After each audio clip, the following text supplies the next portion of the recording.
So now we figured out how to use a table to calculate compound interest.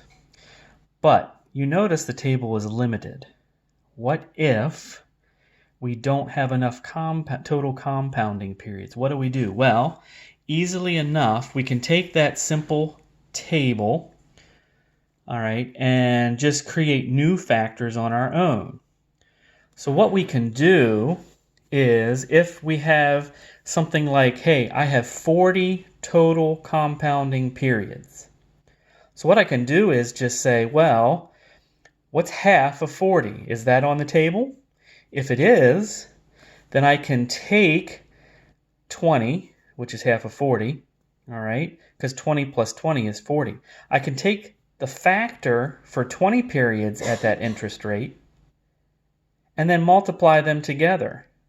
All right. Now get as close as you can to half. So if it's an odd number of compounding periods, just get as close to half as you can. So for this instance, if it's a total of 41 periods, I'll take 20 and 21 and just take each separate factor. What is the factor for 20 periods at the interest rate per period?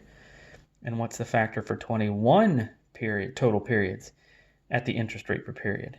All right, and then what I would do is just take those two factors and multiply them together, and that would give me the new factor that I would use to figure my compounding interest.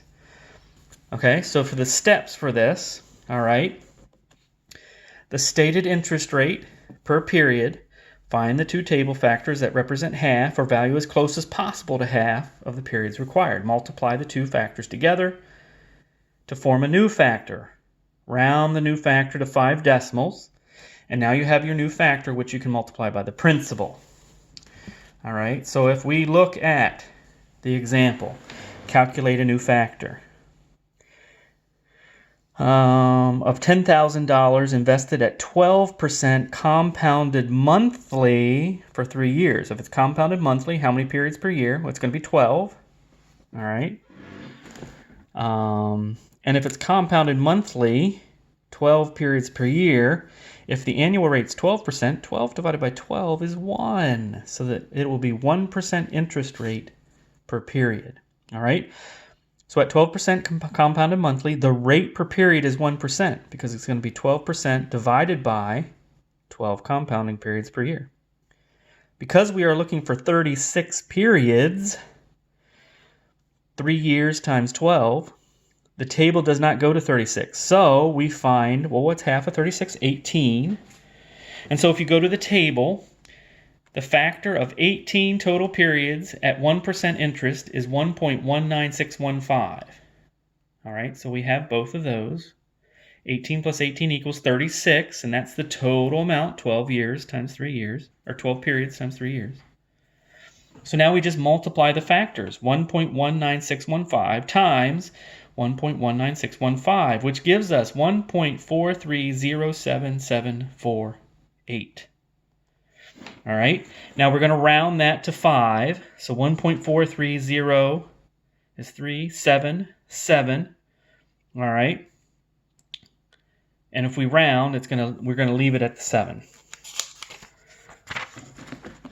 So as we go to the next page to finish this up, all right, we round to 5 decimals. You can see they rounded. The compound amount of $10,000 investment is the table factor, 1.43077 times 10,000 is $14,307.70. So that's the compounded amount. Subtract 10,000 and the interest would be $4,307.70.